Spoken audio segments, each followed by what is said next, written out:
Je vous l'avais annoncé, c'est la saison. La saison des rhumes, des grippes, et c'est peut-être l'occasion de parler d'un gilet antipyrétique. Donc, un gilet anti-fièvre, si vous voulez qu'on facilite les choses, et puis une bonne nouvelle également pour les inventeurs algériens avec Abdelghani Chekkar qui a reçu le prix Stop Fuit de Gaz pour son invention Stop Fuit de Gaz, le prix de l'Union Européenne dont on parlera dans quelques instants, c'était en France. Mme Traloubi, bonjour. Bonjour. Comment allez-vous? Ça va, alhamdoulilah. Bien. Très bien. Ça, c'est une bonne chose pour vous. J'imagine que c'est une très très bonne chose pour l'Union nationale des inventeurs et des sociétés innovantes. Une très bonne chose pour l'Algérie. Toute cette reconnaissance est maintenant pour l'étranger. Donc, on a le plaisir d'avoir avec nous ce matin M. Tidafi pour la première fois, Abdelrahman. Il est ingénieur de formation, donc inventeur du gilet anti-fièvre, contre la fièvre. Donc, Abdelghani Chekkar, bonjour. Bonjour. Donc, on a l'habitude de Monsieur Abdelghani avec votre nom en plus. Donc, l'innovation de M. Abdelghani Chekkar, c'est le Stop Fuit de Gaz. On a déjà parlé de ça. Elle est déjà primée auprès de l'INAPI en 2008. Donc, cette année, le prix européen. Et M. Tidafi qui va nous présenter le gilet anti-fièvre. Eh ben oui. Alors juste, Abdelghani Chekkar, bienvenue à vous. Monsieur Abdelrahman Tidafi, bienvenue à vous également. Allez, on commence avec vous, Abdelghani Chekkar. Vous avez eu le prix de l'Association européenne des inventeurs, c'était en France. C'est le prix Léonard de Vinci? Oui, c'est ça. C'est le Grand Prix européen de l'innovation. Ça, c'est une bonne chose, effectivement. La participation de combien de pays? Il y avait 7 pays participants. C'est la consécration de l'innovation et du génie algérien. L'école algérienne, l'entreprise également algérienne. C'est la 27e édition de ce salon. Tout à fait, salon. Est-ce qu'à travers ce prix-là, quand on reçoit un tel prix, on a des propositions sur place? Bien sûr, nous avons des propositions, nous avons toujours eu des propositions, mais on n'a jamais voulu brader le résultat du génie algérien. On ne peut pas le brader, c'est algérien, ça reste algérien, Inch'Allah. On a dit que le Stop Fuit de Gaz sera installé en premier lieu ici en Algérie. Alors, on en parlera dans quelques instants, on posera la question à l'Union nationale des inventeurs et des sociétés innovantes. Et puis nous avons avec nous Abdelrahman Tidafi. Alors, présentez-nous un peu votre gilet antipyrétique, anti-fièvre, pour faciliter les choses. Bonjour d'Algérie pour tous les téléspectateurs. Bon, tout d'abord, je vous remercie de m'avoir invité à votre émission pour pouvoir m'exprimer surtout sur notre participation au Salon international de l'invention et de l'innovation de Jonquière. On a été sélectionné pour participer à ce salon qui s'est déroulé le 16 et le 17 octobre dernier, c'est-à-dire 2010. Notre participation a été vraiment fructueuse. Oui. On a dignement représenté l'Algérie avec les grandes nations européennes, telles que l'Italie, l'Espagne, etc. Moi, j'ai participé à ce salon avec le gilet antipyrétique, c'est-à-dire un gilet anti-fièvre. L'invention concerne un dispositif permettant de gérer et d'atténuer la fièvre chez le nourrisson et l'enfant. La fièvre, comme vous savez, c'est un symptôme très fréquent chez le nourrisson et se définit par l'élévation de la fièvre qui dépasse les 37,2. Et à ce moment-là, quel rôle a ce gilet? Ce gilet-là, il est régulateur de température. D'ailleurs, voilà, c'est l'automatisation de l'ancien système de la poche de glace et du bain froid, etc. Oui. D'ailleurs, il y a un hadith nabawi qui dit que إنما الحمى أو أشد الحمى من فيح جهنم كبيدوها بالماء. Donc, il y a base religieux premièrement et traditionnel par la suite. Oui. C'est que ce gilet, on le met sur le point quand il a de la fièvre. Et une fois que la fièvre dépasse ses normes, c'est-à-dire 37,2, il se déclenche automatiquement pour refroidir le corps de l'enfant et le remettre à sa température idéale, c'est-à-dire normale. Et une fois que la température est liée, c'est-à-dire 37,2, le dispositif s'arrête et il reprend, c'est la fièvre reprend bien sûr. Alors, je voudrais savoir quels sont les composants en fin de compte de votre gilet. Voilà. C'est de l'eau, c'est-à-dire qu'il peut être l'eau comme il peut être autre chose. D'accord. C'est un tissu d'abord. Et c'est hypoallergénique, c'est un gilet qui se met sur le dos, sur les hanches. Il y a des lanières pour les jambes, et puis il y a un dispositif d'irrigation de l'ensemble du corps. Il ne concerne que les nourrissons, pas les adultes. Justement, ce qu'on nous a proposé à Jonquière, Des médecins nous ont proposé de prendre de grandes tailles pour les personnes âgées, pour les hypertendus, par exemple, pour les malades chroniques. Je voudrais préciser que c'est un gilet qu'on a conçu avec l'assistance du médecin pédiatre spécialisé dans ce genre de problème, parce qu'il fallait nous positionner les testeurs, les prises de pression, etc., les prises de température, etc. Donc on a travaillé en collaboration avec des médecins algériens. Et ce qui a été formidable à notre participation à Jonquière, c'était la reconnaissance que ce gilet permettait d'éviter les chocs thermiques du bain glacé lorsqu'on met l'enfant. Et donc c'est une atténuation progressive de la fièvre.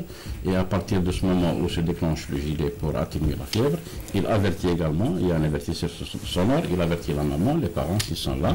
Et il fonctionne automatiquement, c'est-à-dire qu'il n'a pas besoin de la présence pour se mettre en service. D'accord. Et c'est-à-dire qu'il faudra faire porter ce gilet-là? Oui, une fois que le enfant est suspecté de fièvre, c'est ça, c'est pas qu'on l'enfant est suspecté de fièvre. On lui met ce gilet, comme ça la nuit, la maman ou bien le papa ne se déplace pas à chaque demi-heure pour mesurer la température de son fils. On peut le laisser dans la chambre, on s'en fiche un peu. Voilà, il est contrôlé, atténué par tout le monde.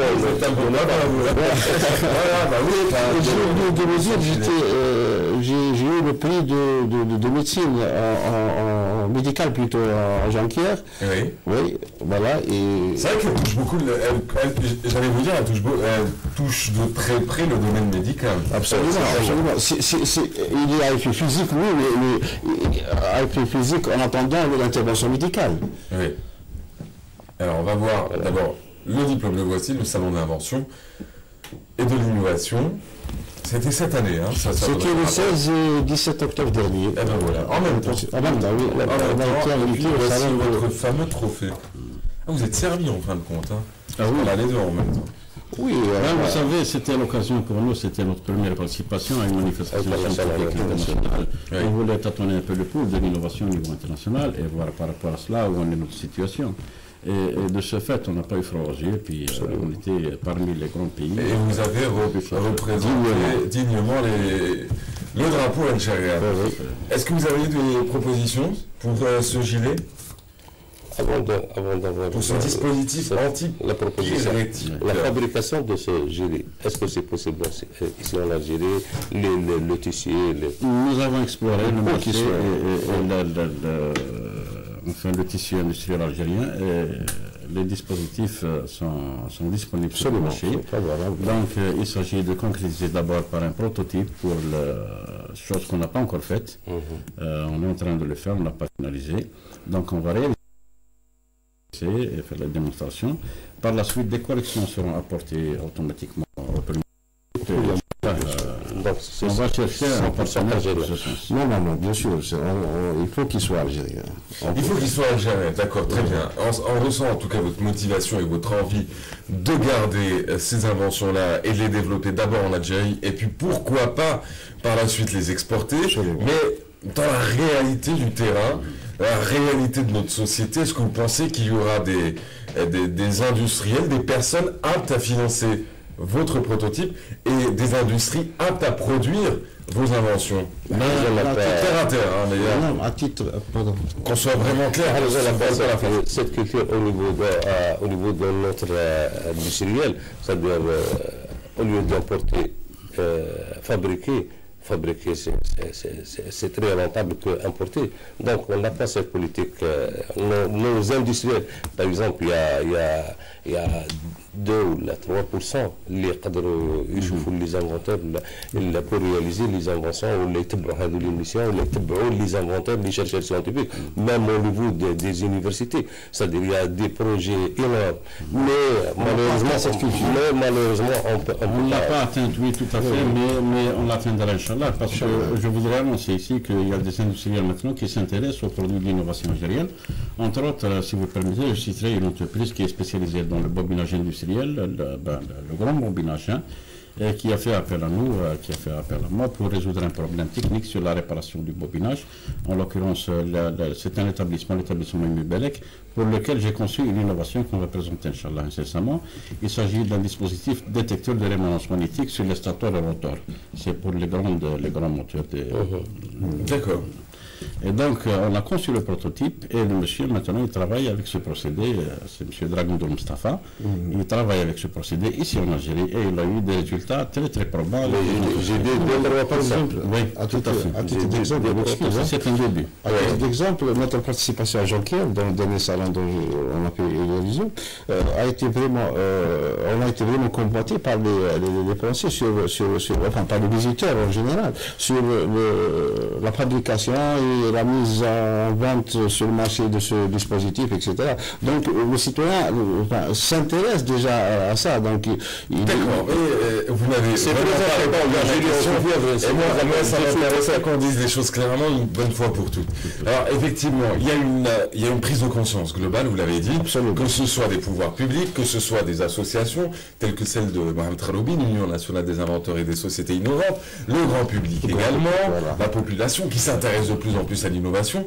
Mais est-ce qu'aujourd'hui, dans la réalité du terrain et dans la réalité algérienne, est-ce que vous croyez que des industriels vont venir vers vous pour vous dire « Moi, je finance, moi, je vous propose tel terrain pour fabriquer telle chose ». Ça, c'est pas encore fait. Ça, c'est l'occasion de lancer un appel aux capitaux algériens, privés et publics, afin de s'intéresser davantage et de voir des visites, de constater des visites, ce qui se fait ici en Algérie également. Le grand problème qui se pose, c'est l'homologation des produits nationaux. Pourtant, on a l'INAP, ce n'est pas l'homologation, c'est l'INAP. L'INAP, c'est le brevet. C'est le brevet. L'INAP, c'est l'homologation. Donc la conformité d'un produit. Mais effectivement, c'est la normalisation. La conformité d'un produit. Mais conformité nationale. Mais il y a des inventions, des innovations, il faut une conformité internationale. Exactement. Donc c'est ça le problème. L'international, certification, c'est 23 000 euros. 23 000 euros. Donc un inventeur international. C'est pour le dispositif Stop Fuite Gaz, j'ai essayé de passer par une homologation en Europe et là ça a été des coûts vraiment exorbitants. D'accord. Avant d'exporter, avant d'homologuer à l'échelle européenne, on homologue en Algérie, on certifie pour l'Algérie. Est-ce qu'il est possible aujourd'hui qu'on retrouve votre dispositif Stop Fuite Gaz? Ce qui est très très intéressant, c'est la saison, on le sait, beaucoup d'accidents pendant cette période-là, l'automne et l'hiver.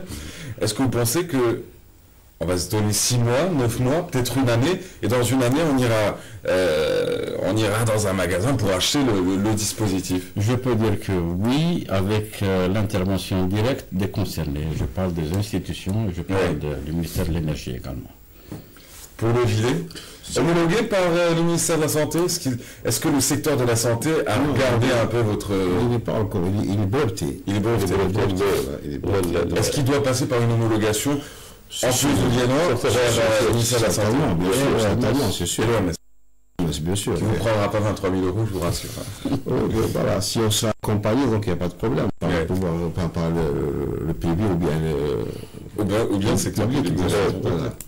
C'est ça, il faut un accompagnement pour pouvoir réaliser tous ces... Madame Traloubi, on a beaucoup parlé ces derniers temps de maisons d'artistes, maisons de l'artisanat, des locaux fabriqués spécialement pour ceux qui menaient des projets en sèche, ceux qui étaient dans le domaine de l'artisanat, PME, voilà. À quand un village des inventeurs en Algérie? Pour la réalisation des prototypes, pour l'industrialisation peut-être,